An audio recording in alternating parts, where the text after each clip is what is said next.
विडंबना की बात है कि हमारे जो ट्रैक के साथी हैं वो शहीद हो जाते हैं। अभी मैं चुनाव प्रचार में था, मुझे बिरसिंहपुर और उमरिया का दौरा करना था, लेकिन शहडोल बंधवा बारा में मोहन सिंह यादव बड़े भैया हमारे रेल सेवा के दौरान शहीद हो गए। उस आसपास की जो मतलब जुडिशियल क्षेत्र का जो भी चुनाव मतदान का जो एरिया था, अन्य यूनियन और फेडरेशन प्रचार कर रहे थे, लेकिन आपका ट्रैक में एसोसिएशन उस शहीद के पार्थिव शरीर के पास था सुबह से शाम तक,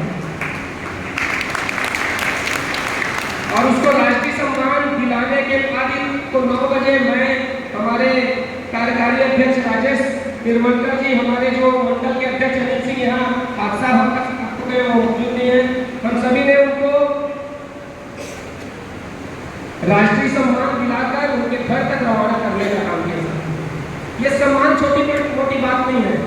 आदमी चला जाता है, घर परिवार वाले से पूछिए कितना दुखद होता है, लेकिन इस सम्मान को दिलाने वाला आपका संगठन है।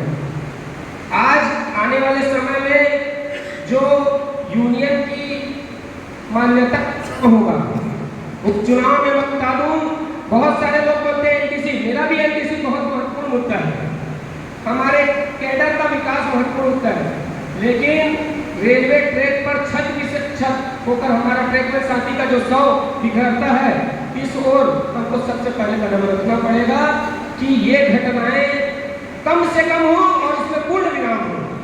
ये हमारा आने वाले सबसे बड़ा मुद्दा होगा कि रेल प्रशासन को ऐसी व्यवस्था करनी होगी कि रेलवे ट्रैक पे जब रेल की सुरक्षा के लिए अगर हम अपना सर्वस्व निछावर करना चाहते हैं या करते हैं, तो हमारी सुरक्षा का भी जवाबदारी रेल को होना चाहिए, रेल को देखना होगा।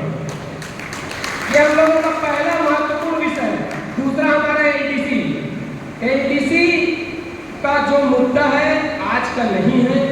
रेल में जब से हमारा एसीसीआरटी, भारतीय रेल के इतिहास में पहला संगठन बना एसीसीआरटी, पहला मांग था एनटीसी का, तो हमारे कुछ मांग हमने पूरा किया, जैसे हमारे महामंत्री जी ने बताया कि हम लोगों को कार्ड एनटीसी होगा, ऐसे कुछ चीजें हुई, इसमें ज्यादा डिटेल में नहीं जाऊंगा मैं।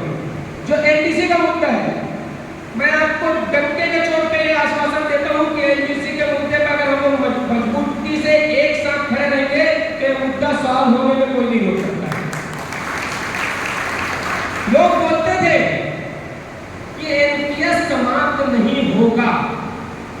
स्वर्गीय अरुण जेटली जो उस समय वित्त मंत्री हुआ करते थे, एनपीएस के संबंध में कोई बात नहीं हुई। माननीय सुप्रीम कोर्ट भी उसका फैसला नहीं कर सकता। अभी हमारे वित्त मंत्री है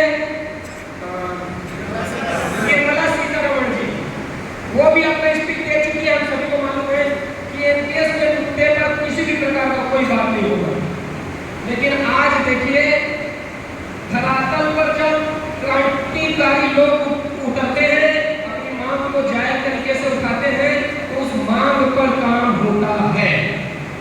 हम सभी जानते हैं एनपीएस का एन हटाकर यूपीएस कर दिया गया, यूनिफाइड पेंशन योजना।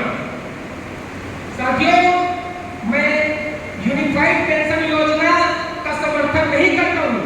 मैं चाहता हूं कि सभी को पुरानी फैमिली पेंशन ओपीएस मिले, लेकिन मैं आपको ये बताना चाहता हूं, ये जो सरकार बोलती थी कि एनपीएस के मुद्दे में हम बात नहीं करेंगे किसी भी कीमत से, उनको आंदोलन और शक्ति प्रदर्शन के दम पर उन्होंने इस पर बात करने की तो बात